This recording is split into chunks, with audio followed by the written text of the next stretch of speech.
Central bankers create cycles. How have the central bankers, this is my last slide because my 12 minutes is just up, have reacted to the truth coming out? They admit that they've been telling porkies, and now they propose to increase their power. So central bankers belatedly admit, oh, now that you've mentioned it, yes, banks create the money supply. So let's abolish that now. And also, by the way, let's abolish cash. So what should we do? Well, introduce digital cyber currency that central banks issue and control, and thereby gain total control over all economic transactions, decisions, and the whole lot you've just heard from the CEO of the GDI. So the greatest concentration of central banking power in history is really the bid they're aiming at. That's the central bank's goal. And of course, digital accounts of dissenters and regime critics could be switched off. It'd be very difficult to even purchase necessities. So this is an Orwellian dystopia of total control, the end of any freedoms. That's really what central banks are aiming at. Several central banks have, like the Bank of England, already prepared their microchip implant, RFID chip, to be implanted under your skin.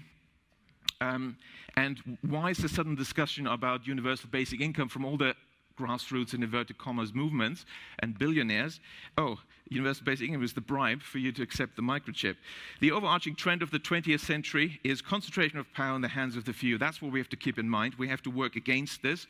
We don't want to have these unaccountable central planners making decisions. We need decentralization, and the solution therefore is to maintain public money in the hands of local community banks, decentralize decision-making, give local people the power in the form of local public banks and local not-for-profit community banks. As I walked in, I was delighted to see that the Gottlieb Duttweiler Institute is also about Genossenschaft and cooperatives, and of course, the majority of banks in Germany are cooperative banks, and that's really what we need. So we shouldn't really abolish banks. We just have to get rid of the too big to fail banks, introduce a few rules that you create credit for productive purposes, and then we can solve many of the world's problems. And these are really the promises of economics, that we can solve a lot of mankind's problems. As JFK said, our problems are man-made, therefore they may be solved by man, and man can be as big as he wants. Of course, he was referring to ladies as well, no doubt.